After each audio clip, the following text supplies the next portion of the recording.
The tracker. ഈ ഒരു സീരീസിനെ പറ്റി പറയുകയാണെങ്കിൽ ഒരു ഇൻവെസ്റ്റിഗേഷൻ മോഡിൽ പോകുന്ന ഒരു സീരീസാണ്. ഡിസ്നി പ്ലസ് ഹോട്ട്സ്റ്റാറിലാണ് ഈ ഒരു സീരീസ് അവൈലബിൾ ആയിട്ടുള്ളത്. ഇതിൻ്റെ ഒരു ഫസ്റ്റ് ഇംപ്രഷൻ വീഡിയോ ഞാൻ ചെയ്തിട്ടുണ്ടായിരുന്നു ഒരു 3 എപ്പിസോഡ് കണ്ടതിന് ശേഷം. ഇതിപ്പം ഫിനാലെ എപ്പിസോഡ് കഴിഞ്ഞതിന് ശേഷമുള്ളൊരു വീഡിയോ ആണ്. അപ്പം എൻ്റെ സീരീസിനെ പറ്റിയിട്ടായിരിക്കും പറയുന്നത്. 13 എപ്പിസോഡുള്ള ഒരു ഫസ്റ്റ് സീസൺ ആയിരുന്നു. ഇതിൻ്റെ ഒരു സെക്കൻഡ് സീസണിന് വേണ്ടിയിട്ട് ഈ ഒരു സീരീസ് റിന്യൂ ചെയ്തിട്ടുണ്ട്. 2025 സമ്മർ ടൈമൊക്കെ ആകുമ്പോഴത്തേക്ക് ഈ ഒരു സീരീസിൻ്റെ സെക്കൻഡ് സീസൺ വരാനായിട്ടുള്ളൊരു ചാൻസ് ഉണ്ട്.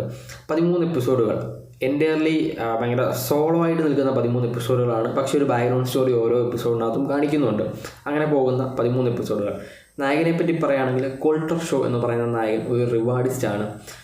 പുള്ളിയുടെ ചൈൽഡ്ഹുഡ് കാരണം ഭയങ്കര സർവൈവലിസ്റ്റായിട്ട് വളർന്ന ഒരു ചൈൽഡ്ഹുഡ്, ഭയങ്കര ഡിഫറെൻറ്റ് ഫാമിലിയാണ്, ഫോറസ്റ്റിലാണ് വളർന്നു വന്നത്. അങ്ങനെ ആ ഒരു സർവൈവൽ സ്കില്ല് കാരണം ആളുകളെ ട്രേസ് ചെയ്ത് കണ്ടുപിടിക്കാനുള്ള ഒരു കഴിവ് കാരണം പുള്ളി റിവാർഡിസ്റ്റായിട്ടാണ്. അത് മിസ്സായിട്ടുള്ള ആളുകളെ അവരുടെ ഫാമിലി ഒരു റിവാർഡ് വെക്കും. കണ്ടുപിടിച്ച് തരികയാണെങ്കിൽ ഇത്ര രൂപ എന്നുള്ളൊരു റിവാർഡ് വെക്കും. ആ ഒരു റിവാർഡിന് വേണ്ടിയിട്ട് ഓരോരുത്തരെ കണ്ടുപിടിക്കുന്നു, റിവാർഡ് വാങ്ങിച്ച് അതൊരു പ്രൊഫഷനായിട്ട് കൊണ്ടു നടക്കുന്നു. അതാണ് നമ്മളുടെ നായകൻ എന്ന് പറയുന്നത്.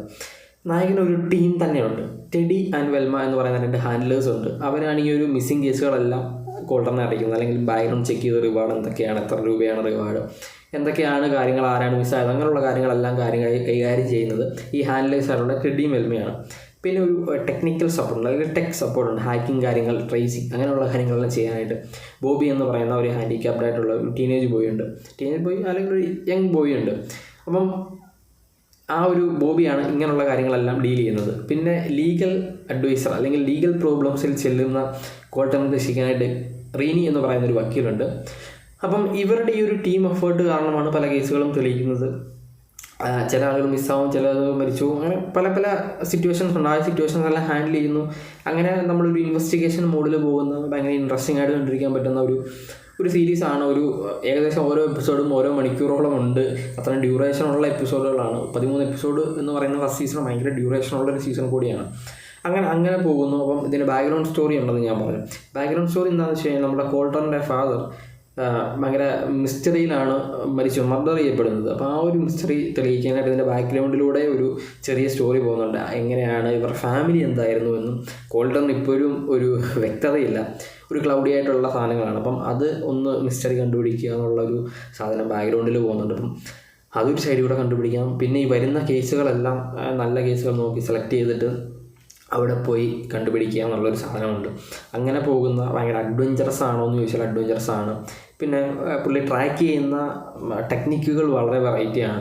നമ്മൾ അങ്ങനെ എല്ലാ ഇൻവെസ്റ്റിഗേഷൻ സീരീസുകളിലും അല്ലെങ്കിൽ സിനിമകളിലും ഇങ്ങനത്തെ ഒരു മോഡ് ഓഫ് സാധനമല്ല കാണിക്കുന്നത്. പലതും പോലീസ് ഇൻക്ലൂഡഡ് ആയിരിക്കും. ഇത് ഒരു പേഴ്സണൽ അല്ലെങ്കിൽ ഒരു പ്രൈവറ്റ് ഇൻവെസ്റ്റിഗേഷൻ എന്നുള്ള രീതിയിലാണ്.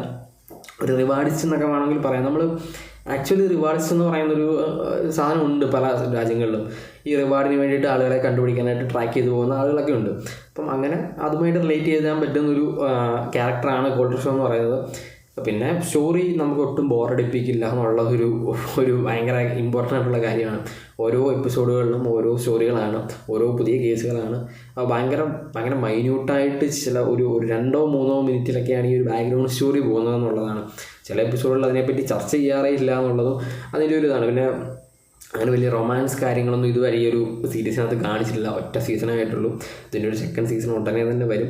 അതൊരു 10 എപ്പിസോഡോളം ഡ്യൂറേഷൻ വലിയതാവാനാണ് ചാൻസ്. എന്തായാലും ഫസ്റ്റ് സീസൺ എനിക്ക് ഭയങ്കരമായിട്ട് ഇഷ്ടപ്പെട്ടു. ഇൻവെസ്റ്റിഗേഷൻ സീരീസുകൾ ഇഷ്ടപ്പെടുന്നത് കൊണ്ടാണോ എന്ന് എനിക്കറിയില്ല. പക്ഷേ ഫസ്റ്റ് സീസൺ എനിക്ക് നന്നായി ഇഷ്ടപ്പെട്ട ഒരു സീരീസാണ് ട്രാക്കർ എന്ന് പറയുന്നത്.